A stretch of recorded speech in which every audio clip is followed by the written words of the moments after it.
النظير بقاعة حرشة حسان ووفق بركوس وكذلك سلاح يفعلون فعلتهم في هذا المساء اليوم. موعد كبير وكبير جدا، يفرح الجزائريين هكذا. الشباب الجزائري هو عنفوان الشباب الجزائري بأتم الكلمات. هنا بلال، ما رأيك يا بلال في المباراة؟ قل لنا عن رأيك يا بلال.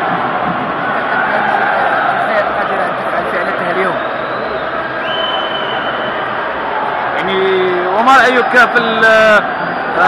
في الفتيات الإفريقيات اللي يلعبن كرة اليد؟ والله سيأتون الشوكولاتة وسيضربنا الحاجب والقراطيطة.